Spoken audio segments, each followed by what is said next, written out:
අදත් ඔයාලව ගොඩක් ආදරයෙන් හා සාදරයෙන් අපේ YouTube channel එකට පිළිගන්නවා. දැනටම thumbnail එකෙන් ඔයාලා දැනගෙන ඇති අද මේ කතා කරන්න හදන්නේ මොනවා ගැනද කියලා. අද අපි කතා කරන්නේ self love ගැන. තමන් විසින් තමන්ටම දෙන ආදරය ගැන.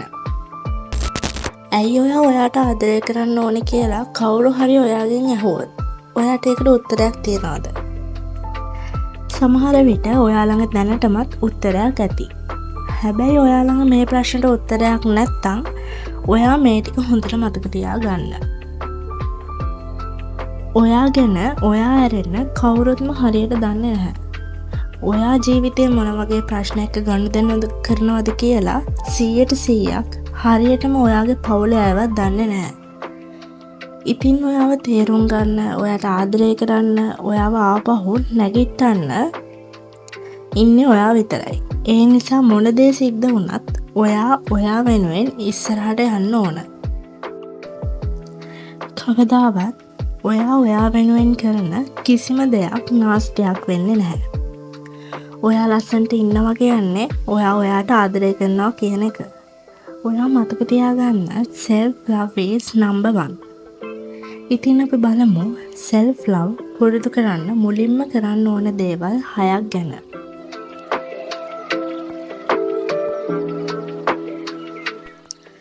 පළවෙනි එක තමයි ඔයා දැන් ඉන්න තත්ත්වයෙන් ඔයාව බාර ගන්න. මිනිස් විදිහට අපි පුරුදු වෙලා තියෙනවා කම්පෙයාර් කරන්න. අපි හැම වෙලාවෙම අනිත් මිනිස්සු එක්ක අපිව කම්පෙයාර් කරලා අපිවම පහතට දාගන්නවා. උදාහරණයක් විදිහට එයාට නම් ලස්සන දිග කොණ්ඩයක් තියෙනවා. මගේ කොණ්ඩේ නම් වැවෙන්නෙත් නෑ අනිත් එක කොටයිත් එක්ක. ඒ නිසාම මං හරිම කැතයි. එයා නම් මට වඩා සුදුයි.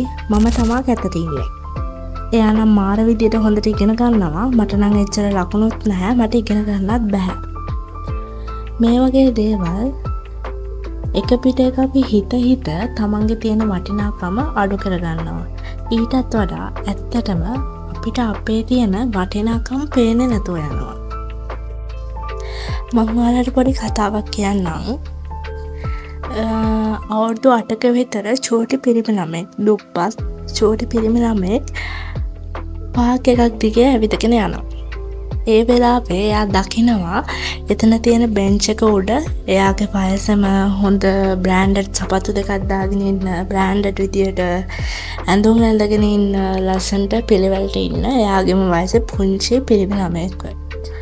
එයා දුවගෙන ගිහිල්ලා ඒ බෙන්ච් එක ළඟින් වාඩි වෙලා අර ළමයාගේ බ්‍රෑන්ඩඩ් සපත්තු දෙක ඇඳුම් දිහා බල හිතනවා මමත් මේ වගේ පවුලක ඉපදුනා නම් මටත් තිබ්බා මීට වඩා ලස්සනට අඳින්න. බලන්න මගේ සපත්තු දෙකක් තිරිලා.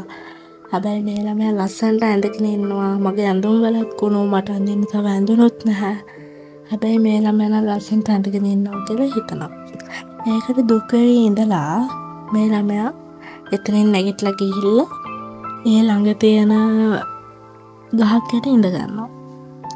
එයාගේ අතේ තිබ්බ චූටි සෙල්ලම් බඩුවත් අරගෙන එයා සෙල්ලම් කර ඉඳලා චූටි සමනලයක් එනවා දැකලා එයා ඒ සමනලයා දිහා බලාගෙන ඉඳලා ඒ සමනලයාගේ පස්සෙන් පන්න දුවන්න පටන් ගන්නවා. හයියෙන් hina වෙවි එයා ඒ සමනලයාගේ පස්සෙන් ගහ වටේටම දුවනවා. අර බ්‍රෑන්ඩඩ් සපත්තු දාගෙන හිටපු බ්‍රෑන්ඩඩ් ඇඳුම් හිටපු පුංචි පිරිමි ළමයා මෙයා මේ සමනලයාත් එක්ක සෙල්ලම් කරන විදිහ හරිම සතුටින් බලාගෙන ඉන්නවා. ඊට පස්සේ පිරිමි ළමයා හිතනවා මටත් තිබ්බනම් මේ විදිහට දුවලා පැනලා ඉන්න, ඇවිදින්න පුළුවන් විදිහේ කකුල් දෙකක් මාත් මේ වගේ සතුටින් ඉඳී. මට කොච්චර දේවල් තිබ්බත් මට ඇවිදින්නවත් දුවන්නවත් මගේ වයසේ අනිත් ළමයි වගේ සෙල්ලම් කරන්නවත් මට බැරි නිසා මට ඇත්තටම කිසිම සතුටක් නැහැ කියලා. ඉතින් එහෙම නොවී ඔයාට තියෙන දේවල් ගැන හිතලා සතුට වෙන්න. ඒ දේවල් ඔයාට ලැබුණ ගැන ස්තුතිවන්ත වෙන්න. දෙවෙනි එක තමයි ඔයා වෙනුවෙන් නීති ටිකක් හදාගන්න. උදාහරණයක් විදිහට ඔයා මෙච්චර දවස් ඔයා අකමැති දේවල් ඔයාවත් රිද්දගෙන අපහසුතාවයෙන් කරලා ඇති.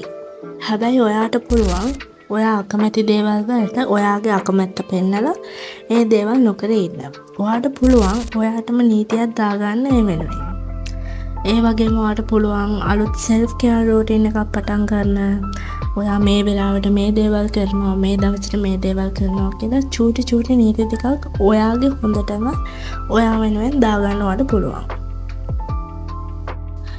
තුන්වෙනි එක තමයි ඔයා විශේෂ කෙනෙක්.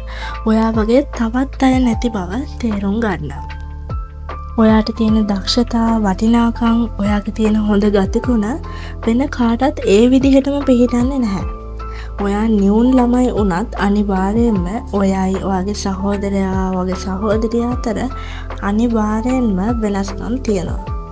ඔයා ඔයාගේ විශේෂතාවය අඳුරගන්න. හතරවෙනි එක ඔයාගේ හොඳ පැත්ත වගේම අඳුරු පැත්තත් බාර ගන්න. අපි හැමෝම 100% පර්ෆෙක්ට් නැහැ. අපිට 100% පර්ෆෙක්ට් වෙන්නත් බෑ. ඒත් අපි අපේ දුර්වලතා හඳුනගෙන අපිට ආදරය කරන දේවල් අපිට කරන්න පුළුවන්. අපේ දුර්වලතා හඳුනගෙන ඒවා මග අරව ගන්න අපිට කරන්න පුළුවන් දේවල් අපිට කරන්න පුළුවන්. පස්වෙනි එක ඔයාගේ සතුට වෙනුවෙන් මහන්සි වෙන්න. ඔයාගේ සතුට වෙනුවෙන් කාලය දෙන්න. අපි හැමෝම ගෙවන බිසි ලයිෆ් එකත් එක්ක අපිටම අපිම මිස් වෙනවා. ඉතින් එහෙම නොවී ආස ට්‍රිප් එකක් යන්න, ඔයා ආස පොඩි කෑමක් අරගෙන කන්න, ෆ්‍රී වෙලාවක් හොයාගෙන ඔයා කැමතිම ෆිල්ම් එකක් බලන්න, තමන් වෙනුවෙන් තමන් කැමති චූටි ගිෆ්ට් එකක් අරගෙන දෙන්න අමතක කරන්න එපා. 6 වෙනි එක ඔයාගේ ජීවිතය ගැන වගකීම ඔයාගේ අතට ගන්න. මොනහරි නරක දෙයක් වුණාම මට මෙහෙම වුණේ මේ නිසා, මට අරහෙම වුණේ අරයා කරපු දේවල් නිසා, මෙයා මෙහෙම කරේ නැත්තම් මට මේ වගේ දේවල් වෙන්නේ නැහැ, මම මෙයාව ආශ්‍රය කරපු නිසා මෙයා නිසා තමයි මට මේ දේවල් වුණේ කියලා කියන්නේ නැතුව ඔයාට වැරදුන තැන තේරුම් අරගෙන ඒව හදාගෙන ඉස්සරහට යන්න. තමන්ට ආදරය කරන්නේ නැතුව ඔයා ඔයාගේ ජීවිතේ හින හැම දෙයක්ම ඉෂ්ට කරගත්තත් අන්තිමට හැරිලා බලද්දී එදාට ඔයාට හිතේ මම මේ කලේ කාලය නාස්ති කිරීමක් නේද කියලා. ඔයා ඔයාව සතුටින් තියන්න නැතුව, ඔයාට ආදරය කරන්න නැතුව කොච්චර ඔයාගේ හීන පස්සේ පන්නලා ඔයා ඒව ඉෂ්ට කරගත්තත් කවදාවත් අන්තිමේදී ඔයාගේ හිතට සතුටක් සැනසීමක් හම්බ වෙන්නේ නැහැ. ඒ නිසා හැම දෙයක්මත් කරන ගමන් ඔයා ඔයාට ආදරය කරන්න මතක තියාගන්න. පන්න සිද්ධ වුණ දේවල් ගැන අමතක කරලා දැන් සිද්ධ වෙන හැම දෙයක්ම ධනාත්මක මනසින් බලන්න. කොච්චර දේවල් අපේ ජීවිතේ වෙලා තියෙනවද, ඒ දේවල් කොච්චර නරකද කියලා හිතන්නේ නැතුව ඒ දේවල් උනත් මේ දේවල් මෙහෙම වුණ නිසා නේද මම දැන් ශක්තිමත් වෙන්නේ කියලා හිතලා හැම දෙයක්ම පොසිටිව් විදිහට බලන්න ඉගෙන ගන්න. අනිවාර්යෙන්ම ඔයාගේ ජීවිතේට ඔයා ආදරය කරන්න පටන් ගන්නවා වගේම මුළු ජීවිතේම මල් වලින් පිල්ලා යවි. අතීතයේ කොච්චර නරක අත්දැකීම් තිබ්බත් ඒ දේවල් නිසා තමන් වටින්නේ නැහැ, තමන්ට කිසිම වටිනාකමක් කවුරුත් දෙන්නේ නැහැ කියලා හිතන්නේ නැතුව තමන්ගේ ජීවිතය ගොඩනගාගෙන ඉස්සරහට යන්න. තමන්ට ආදරය කරන්න. මොකද හැම දෙයකම තමන්ට අවසානයේ ඉතිරි වෙන්නේ තමන්ම විතරයි.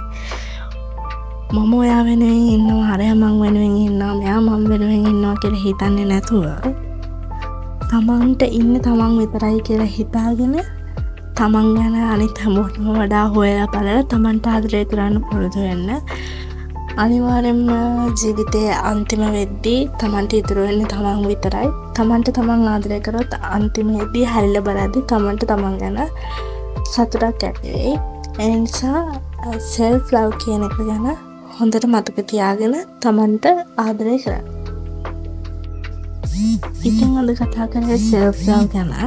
ආයි දවසක මේ වගේ වීඩියෝ එකක් අරගෙන එනකම් සතුටින් පරිස්සමෙන් ඉන්න කියලා ප්‍රාර්ථනා කරන ගමන් අපේ වීඩියෝ එක ලස්සනයි නම් ඔයාලා මොන හරි දෙයක් ඉගෙන ගත්තා නම් එහෙමත් නැත්නම් ඔයාලට ආදරය කරන්න පටන් ගත්තා නම් අපේ YouTube channel එක subscribe කරන්න. ඒ වගේම මේකෙන් මොන හරි දෙයක් ඉගෙන ගත්තා නම් මේ වීඩියෝ එකට කමෙන්ට් එකක් දාන්නත් අමතක කරන්න එපා. ඒ වගේම වීඩියෝ එක ලයික් කරන්න.